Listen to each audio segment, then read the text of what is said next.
question 5, we need to graph the following linear inequality and remember to shade the half plane that contains the solutions. So we have a number of different ways that we could graph. We could start at the y-intercept and use slope. We could plug in a couple of points for x and solve it for y.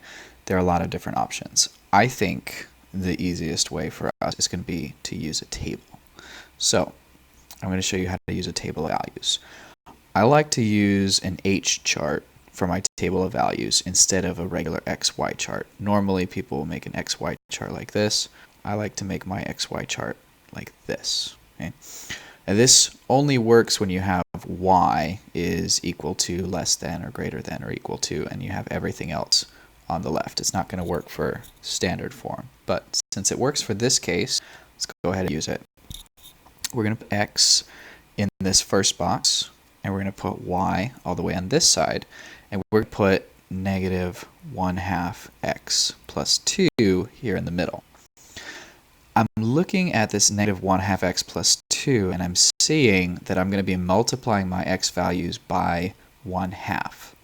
So when I think about what x values would be logical for me to choose, I want to choose even numbers, because when I multiply it by 1/2, my answer is going to be a whole number. So I'm going to pick a couple of even numbers, 0, 2, 4, and 6. I don't need all of these. I really only need a couple, but we'll just do all of them for the purposes of the example. So these are the x values that I picked. Now I just need to plug in 0, 2, 4, and 6 for x, figure out what it is, and get my y value. So I'm going to plug in negative 1/2 of 0 plus 2. So negative half of 0 is 0. 0 plus 2 is 2. Okay? This means I have a point at 0, 2. If I do negative 1/2 of 2 plus 2, negative 1/2 of 2 is negative 1. Negative 1 plus 2 is 1. This means I have a point at 2, 1, which is over here.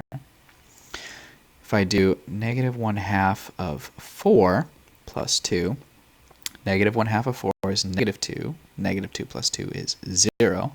It means I have a point at 4, 0. And if I do one more, negative 1/2 of 6 plus 2, negative 1/2 of 6 is negative 3. Negative 3 plus 2 is negative 1. Which means I have a point at 6, negative 1. Okay, so now I have these 4 dots over here. And before I can draw the line, I have to figure out, is it going to be dashed or solid? So I look at the inequality symbol, and I see that it's a less than, which means it's going to be dashed. So as I draw this line, I'm going to make it a dashed line. Draw our arrows on the end of it. Now, my final step, after I've graphed the equation there, now I need to figure out which half plane I shade. And there's 2 easy ways to do this. One is I can look at the equation itself, or the inequality, and say, this says that the y values are less than negative 1/2 x plus 2, which means that less than means I'm going to be shading below the line.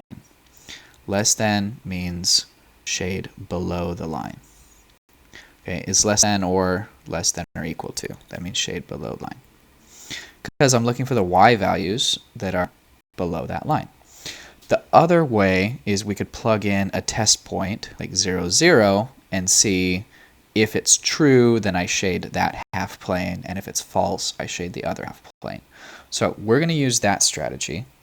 So we're going to plug in, instead of y is less than negative 1/2 x plus 2, we're going to plug in 0 is less than negative 1/2 of 0 plus 2.